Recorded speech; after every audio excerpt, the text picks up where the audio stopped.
የተወዳጁ የጥበብ ባለሙያ ነፃነት ወርቅነህ ህልፈተ ህይወት ልብ ሰባር ዜና ከተሰማ በኋላ ታላላቅ ሰዎች፣ የሥራ ባልደረቦቹና ወዳጆቹ ጥልቅ ሐዘናቸውን የገለጹ ነው። ማን ምን አለ የሚለውን ላቅርብላችሁ። ተወዳጁ ፍልቅልቁና እንቁ አርቲስት ነፃነት ወርቅነህ ስለ ህይወት እንዲህ ብለው ጽፎ ነበር።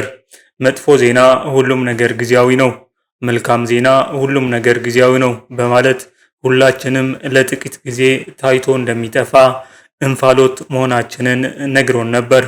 ነፍስህን በገነት ያኑርልን፣ በሰው አቅም የሚባለው ይህ ብቻ ነውና እላለሁ። የኢቢኤሷ ጋዜጠኛ መቅደስ ደበሳይ የኔ ንጹህ ነጽዬ፣ ከቀናት በፊት ያ ሁሉ ህልም መዳረሻ በሰሙ ጆሮቼ ዛሬ መለየትህን በአይኔ እስካየሁበት ሰዓት ድረስ ማመን አልቻልኩም። በሁለት ዓመታት ልዩነት አስፋይን እና አንተን እንደ ወዳጅ ማጣት አለመታደል ነው ብላለች። ጠቅላይ ሚኒስትር አብይ አህመድ በፌስቡክ ገጻቸው አርቲስት ነፃነት ወርቅነህ በድንገት በማረፉ ሐዘን ተሰምቶኛል።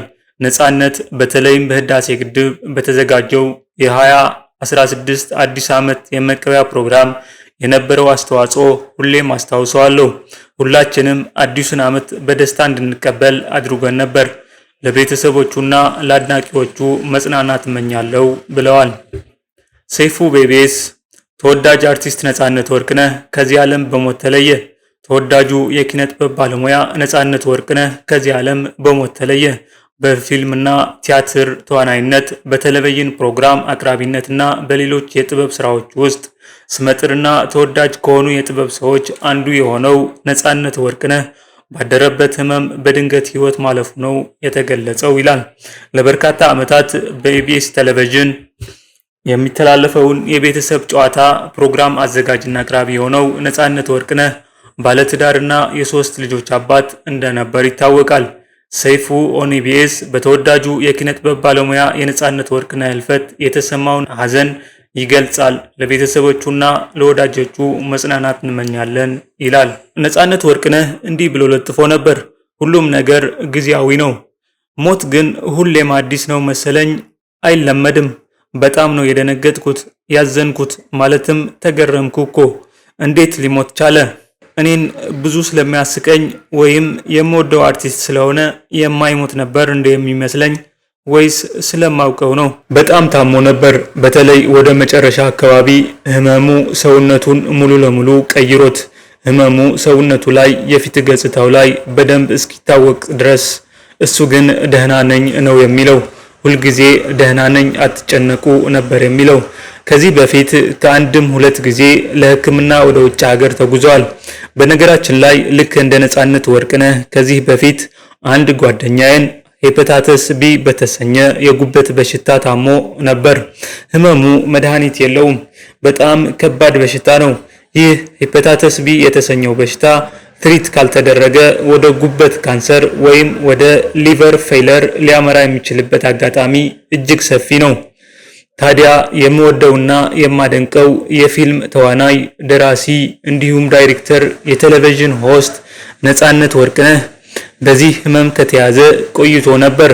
ነፃነት ወርቅነህን ለመጀመሪያ ጊዜ ያየሁት ፍሬሽማን በሚለው ቲያትር ነው። በህይወት ዘመኔ ካየኋቸው አጠቃላይ 5 ቲያትሮች ውስጥ ፍሬሽማን ቲያትር አንዱ ነው። ብዙም የቲያትር ተመልካች አይደለም፣ ነገር ግን የነፂን 2 ቲያትሮች በብሔራዊ ቲያትር አዳራሽ ውስጥ ተገኝቼ ተመልክቻለሁ። ነፂ የኪነ ጥበብ ሙያውን ያዳበረው በቀበሌ ኪነት ውስጥ ነው። የመጀመሪያ ቀበሌ ተውኔቱ ልበ ድፍን ይሰኛል። ከዛ በኋላ በኢቲቪ መዝናኛ በነበረ ሰዓት መስኮት በተሰኘ አጫጭር ድራማዎቹ በሚተላለፉበት ፕሮግራም ላይ ረዳት ተዋናይ ሆኖ ይሳተፍ ነበር። ነፂ በአንድ ወቅት ማለትም ከ1995 እስከ 1999 ዓ.ም ድረስ ሙሉ ለሙሉ ቲያትር ተዋናይ ነበር ማለት ይቻላል። በ2000ዎቹ ዓመተ ምህረት አካባቢ ከቲያትር ሙያ በቀጥታ ወደ ፊልም ያመራው ነፂ በፊልም የራሱ አሻራ ትተዋል። ነፃነት ወርቅነህ የተሳተፈባቸው ሁሉም ፊልሞች ማለት ይቻላል ደራሲው፣ ዳይሬክተሩ እንዲሁም መሪ ገጸ ባህሪውን ወክሎ የሚተውነው ሜን ካራክተር እሱ ነው። በነፂ ፊልሞች ብዙ ትዝታዎች አሉኝ። በተለይ ከ2003 እስከ 2006 ዓ.ም ባለው ጊዜ ይህ ወቅት እነ ሲቲ ቦይ፣ FBI ከ1 እስከ 3፣ ሚስተር ኤክስ፣ ያንቺው ሌባ እንዲሁም ሌሎች በርካታ ፊልሞችን የሰራበት ወቅት ነበር። ብቻ I have tons of memories on his movies። የቤተሰብ ጨዋታ የተሰኘው የኢቢኤስ ቴሌቪዥን ፕሮግራም የደመቀው በነፂ ነው። He was exceptionally talented with their ability to captivate audience through his creativity skill and a natural presence። ማመን ነው ያቃተኝ የሱ ህልፈት ነፍስን በቀኝ አኑሯት ወንድሜ።